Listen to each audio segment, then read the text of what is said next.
अब हम पढ़ेंगे टाइप हेलो अब हम पढ़ेंगे टाइप्स ऑफ एनेस्थेसिया, मतलब कि एनेस्थेसिया के प्रकार कौन कौन से। तो एनेस्थेसिया बेसिकली दो प्रकार का होता है, एक होता है जनरल एनेस्थेसिया और एक होता है रीजनल एनेस्थेसिया। जनरल एनेस्थेसिया जो होता है वो दो तरह का होता है, एक आईवी रूट से दिया जाता है और एक इनहेलेशन से दिया जाता है। ये दो तरह के जनरल एनेस्थेसिया होते हैं, ठीक है। और रीजनल एनेस्थेसिया है वो जो 5 टाइप्स का होता है। फर्स्ट है स्पाइनल एनेस्थेसिया, सेकंड है एपिड्यूरल एनेस्थेसिया, थर्ड है टॉपिकल एनेस्थेसिया, फोर्थ है फील्ड ब्लॉक एनेस्थेसिया और फिफ्थ है लोकल इन्फिल्ट्रेशन एनेस्थेसिया। ये इसके एनेस्थेसिया के टाइप्स होते हैं। अब हम एक एक टाइप्स को थोड़ी सी उनकी डिटेल्स पढ़ेंगे जिससे कि हमें समझ में आए कि कौन कौन से एनेस्थेसिया किस प्रकार के होते हैं। तो सबसे पहले है आईवी रूट। आईवी रूट से जैसे कि आप समझ रहे हैं, नाम से समझ में आ रहा है कि वो आईवी मतलब कि इंट्रावेनस मार्ग से दिया जाता है। इंट्रावेनस मार्ग से देने पर इसमें इंट्रावेनस मार्ग से अपन कौन कौन से एजेंट होते हैं जो अपन दे सकते हैं। तो इंट्रावेनस मार्ग से आप एक तो कीटामाइन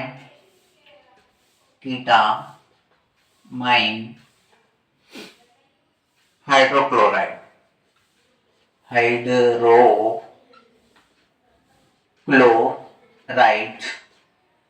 सेकेंड है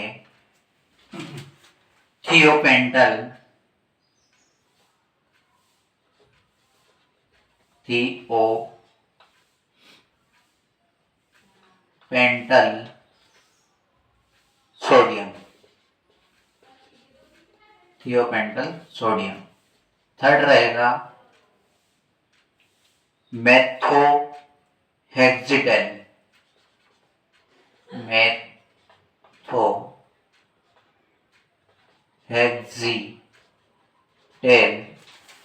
सोडियम।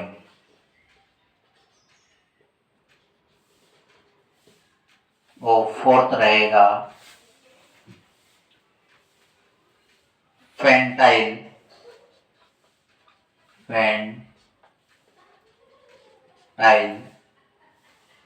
सिट्रेट।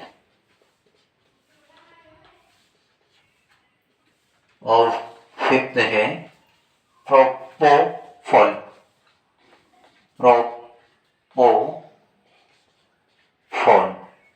ये 5 एजेंट है जो हम क्या कर सकते हैं, आईवी रूट से दे सकते हैं, ठीक है। ये 5 क्या है, आईवी रूट से दिए जाने वाले एजेंट होते हैं। सेकेंड बात करते हैं अब हम इनहलेशन। इनहलेशन मीन्स क्या होता है कि हम पेशेंट को किसके द्वारा दे सकते हैं। तो आता है ब्रीथिंग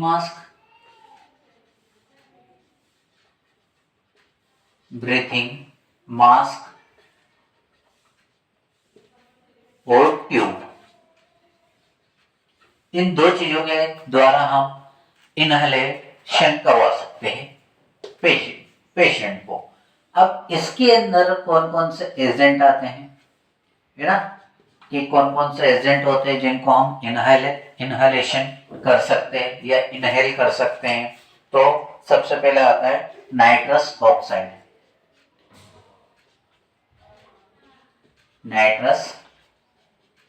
ऑक्साइड, ठीक है। सेकंड आएगा अपना इनफ्लुरेन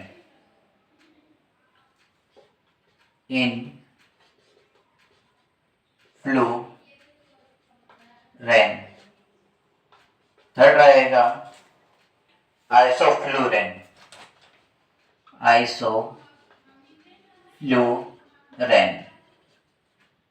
फोर्थ रहेगा डिसफ्लोरेन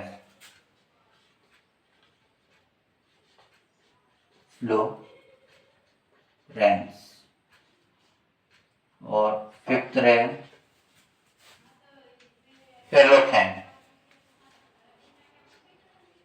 एलोथेन, और लास्ट आएगा इथर।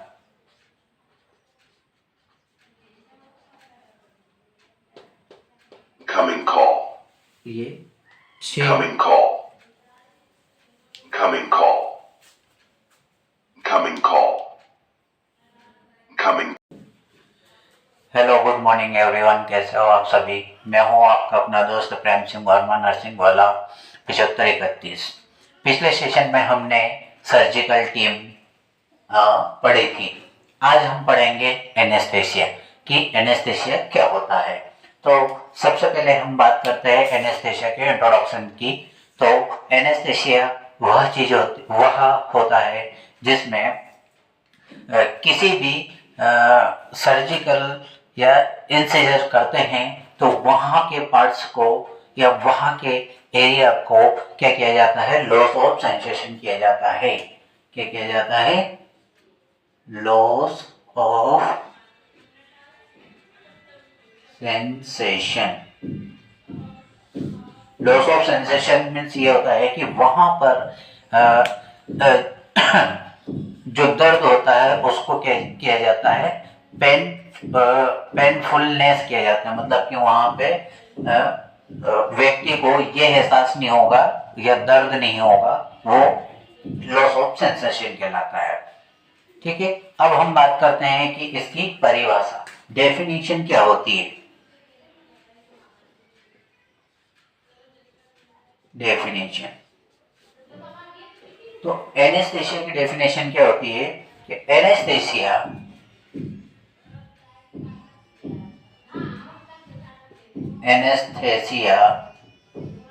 कुछ विशेष एजेंट के द्वारा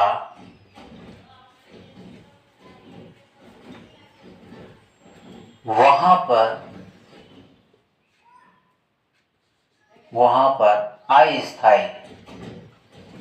अस्थायी या अपन बोल सकते हैं टेम्परली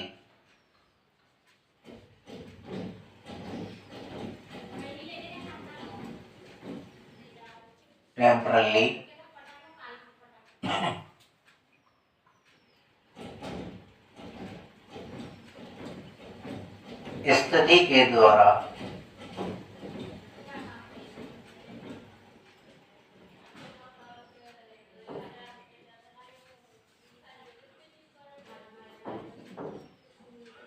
स्थिति के दौरान शरीर को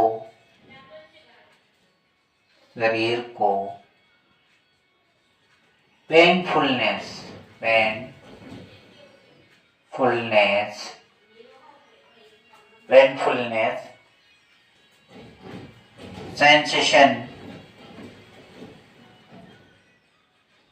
सेंसेशन की अनुभूति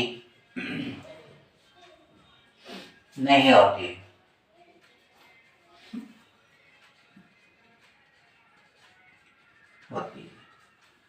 वह क्या कहलाता है, एनेस्थेसिया कहलाता है।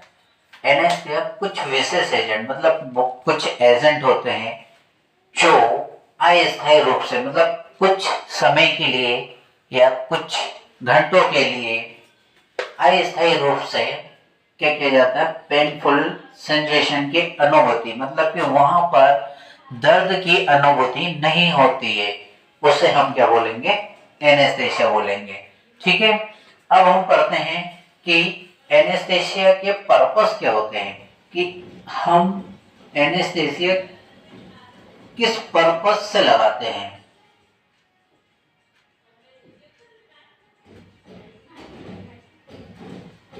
Anaesthesia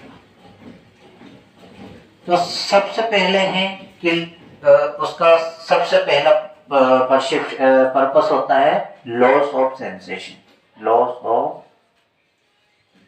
sensation. मतलब कि दर्द की अनुभूति नहीं होना, वहां पे क्या हो जाता है, सेंस खत्म हो जाते हैं, सेकंड होता है पेशेंट में मसल्स रिलैक्सेशन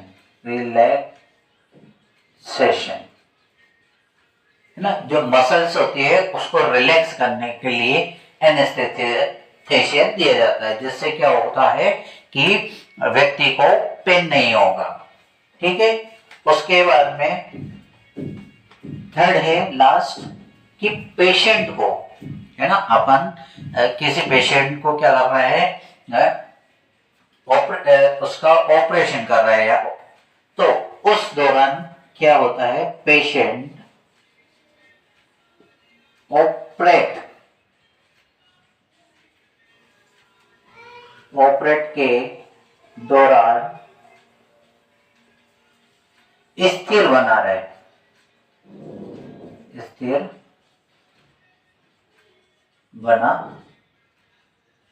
रहे, है ना।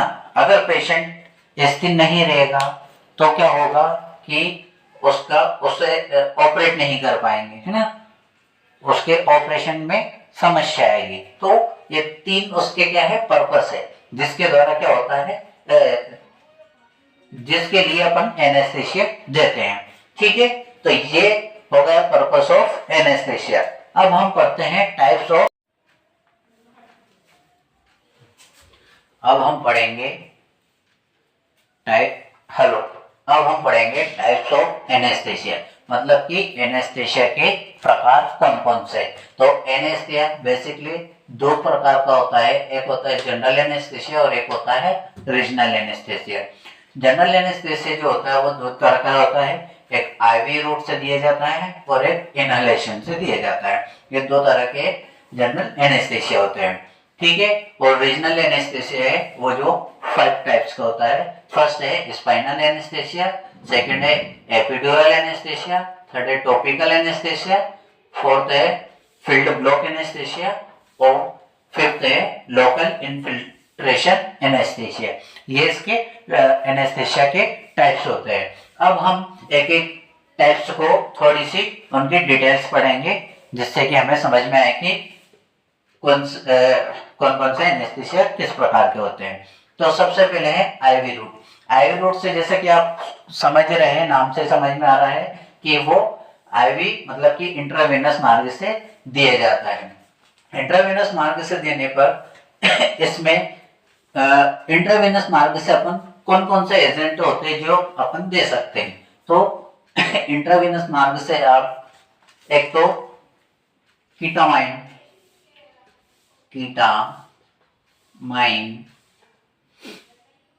Hydrochloride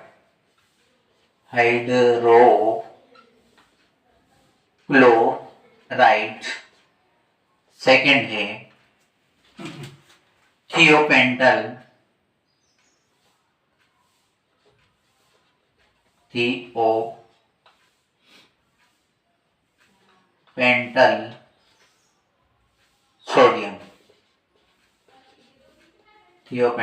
sodium. थर्ड रहेगा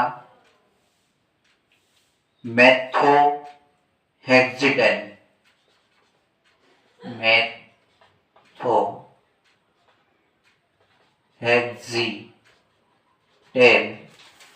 सोडियम।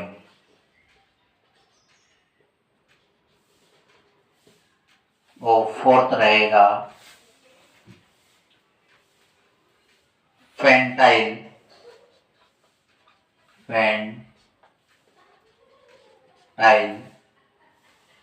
सिट्रेट। और फिफ्थ है प्रोपोफॉल।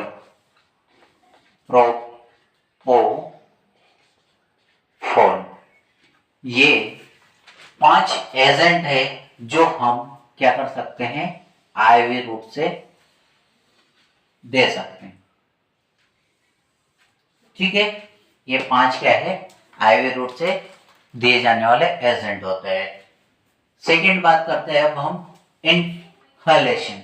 इनहलेशन मीन्स क्या होता है कि हम पेशेंट को किसके द्वारा दे सकते हैं? तो आता है ब्रीथिंग मास्क, ब्रीथिंग मास्क और ट्यूब।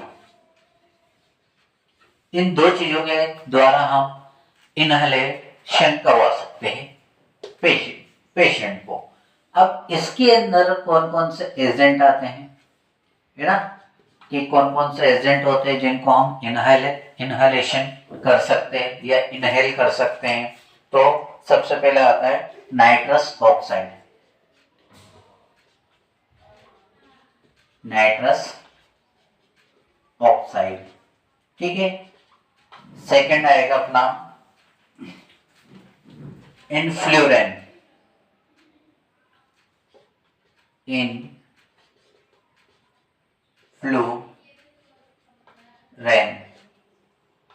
थर्ड रहेगा आइसोफ्लुरेन, आइसोफ्लुरेन। फोर्थ रहेगा डिसफ्लोरेन, फ्लोरेंस। और फिफ्थ रहेगा हेलोथेन, हेलोथेन। और लास्ट रहेगा ईथर।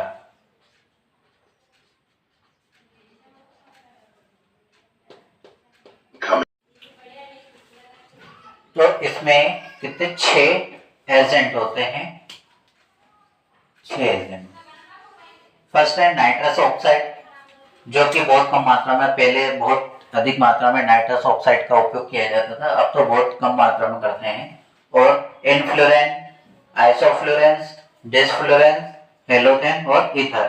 और ईथर का बहुत अधिक मात्रा में उपयोग किया जाता है आज के टाइम पे, ठीक है। तो ये हो गए थे अपने जनरल एनेस्थेसिया, ठीक है। जनरल एनेस्थेसिया 2 तरह का होता है, एक आईवी रूट से दिया जाता है और एक इनहेल के द्वारा दिया जाता है, ठीक है। अब हम बात करेंगे रीजनल एनेस्थेसिया। रीजनल एनेस्थेसिया क्या होता है और उसके टाइप्स। तो रीजनल एनेस्थेसिया जो होता है वो 5 तरह का होता है, और उसमें सबसे पहले हम बात करते हैं स्पाइनल एनेस्थेसिया की। स्पाइनल एनेस्थेसिया, स्पाइनल एनेस्थेसिया कहाँ पे दिया जाता है? तो नाम से ही पता चल रहा है कि ये जो अपने स्पाइनल कॉर्ड होती है ना, ये स्पाइनल कॉर्ड से जो होती है उसमें लगाया जाता है, ठीक है। इसमें क्या होता है कि जो अपनी L2 वर्टिब्रा, L2 वर्टिब्रा जो होती है उसमें जो CSF सेरेब्रल स्पाइनल फ्लूइड जो होता है उसमें लगाया जाता है, ठीक है। और इसमें जो पोजीशन होती है, पोजीशन जो होगी पेशेंट की, वो साइड लाइन पोजीशन है ना। साइड लाइन पोजीशन में अपन क्या करते हैं, पेशेंट को लेटाते हैं और लेटाने के बाद में उस पे उसकी जो आकृति बनेगी वो सी बनेगी। अब सी जब उसकी आकृति बनेगी तो उसके यहाँ पे क्या किया जाएगा, एनेस्थेसिया लगाया जाएगा, ठीक है ना। तो ये हो गया अपने स्पाइनल एनेस्थेसिया। अब स्पाइनल एनेस्थेसिया अपन कैसे चेक करेंगे कि व्यक्ति में लॉस ऑफ सेंसेशन हुआ है या नहीं हुआ है? तो उस लॉस ऑफ सेंसेशन को चेक करने के लिए सबसे पहले अपन क्या करते हैं, फीट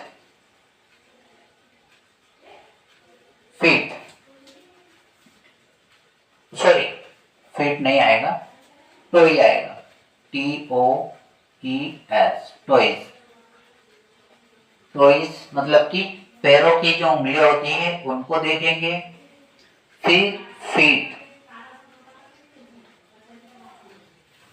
पैर को देखेंगे, फिर लेग्स,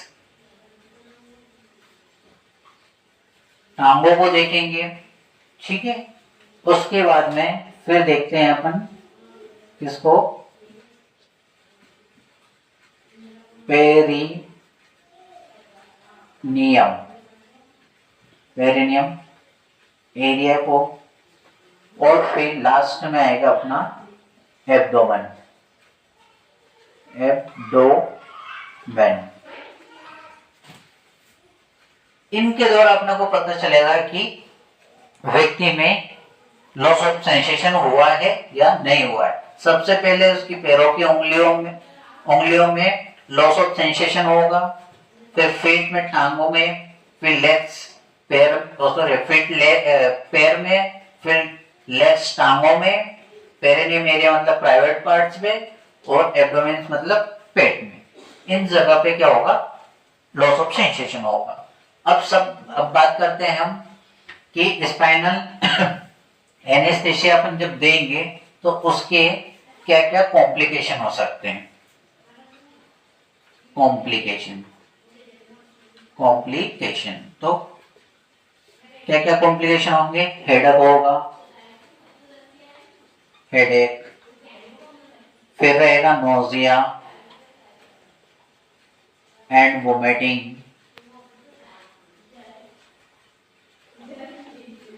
है ना, नोजिया एंड वोमिटिंग। फिर रहेगा रेस्पिरेटरी,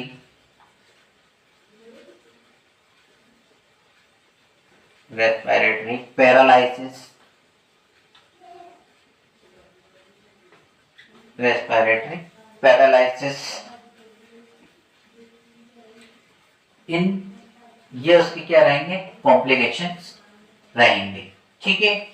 अब हम बात करते हैं एपिड्यूरल एनेस्थेसिया की। तो एपिड्यूरल एनेस्थेसिया क्या होता है कि वो एपिड्यूरल स्पेस में लगाया जाता है। एपिड्यूरल स्पेस, ठीक है, एपिड्यूरल स्पेस में लगाया जाता है। एपिड्यूरल स्पेस जो होता है वो ड्यूरामीटर के या जो CSF होता है उसके जस्ट ऊपर होता है और उसमें लगाया जाता है, ठीक है। अगर ये बाई चांस अगर एपिड्यूरल स्पेस में नहीं लगता है और ड्यूरामीटर में लग जाता है तो ड्यूरामीटर से व्यक्ति में ये कंडीशन रेस्पिरेटरी पैरालिसिस की स्थिति उत्पन्न हो जाती है, ठीक है। फिर आता है अपना टॉपिकल एनेस्थेसिया। टॉपिकल एनेस्थेसिया क्या होता है कि अपने को जो भी एजेंट है वो एक स्किन पे लगाया जाता है और फिर उससे लॉस ऑफ सेंसेशन उत्पन्न होता है, ठीक है। फिर आता है field block anaesthesia. Field block anaesthesia ये होता है कि आपको किसी एरिया पे, है ना, जैसे मान लीजिए कि ये एरिया है, आपको यहाँ पे क्या करना है, ऑपरेशन करना है। तो इस एरिया के जस्ट नीचे, ठीक है, मान लो ये आपका हाथ है ना, अब हाथ के यहाँ पे आपको क्या करना है, ऑपरेशन करना है। तो ऑपरेशन करने के लिए आप इस एरिया के जस्ट नीचे, ठीक है, उसके जस्ट नीचे आप क्या करोगे, एनेस्थेसिया लगाओगे, ठीक है। तो और एनेस्थेसिया लगा के उसको ब्लॉक कर दोगे, तो वो क्या कहलाएगा, अपना फील्ड ब्लॉक एनेस्थेसिया। फिर लास्ट का आता है local infiltration anaesthesia. Local infiltration anaesthesia क्या होता है कि जहां अपने को प्रोसीजर करना होता है उसी के ऊपर क्या किया जाता है, एनेस्थेसिया लगाया जाता है। तो वो अपना क्या कहलाता है, लोकल इनफिल्ट्रेशन एनेस्थेसिया, ठीक है। तो ये हमारा टॉपिक था आज का, एनेस्थेसिया।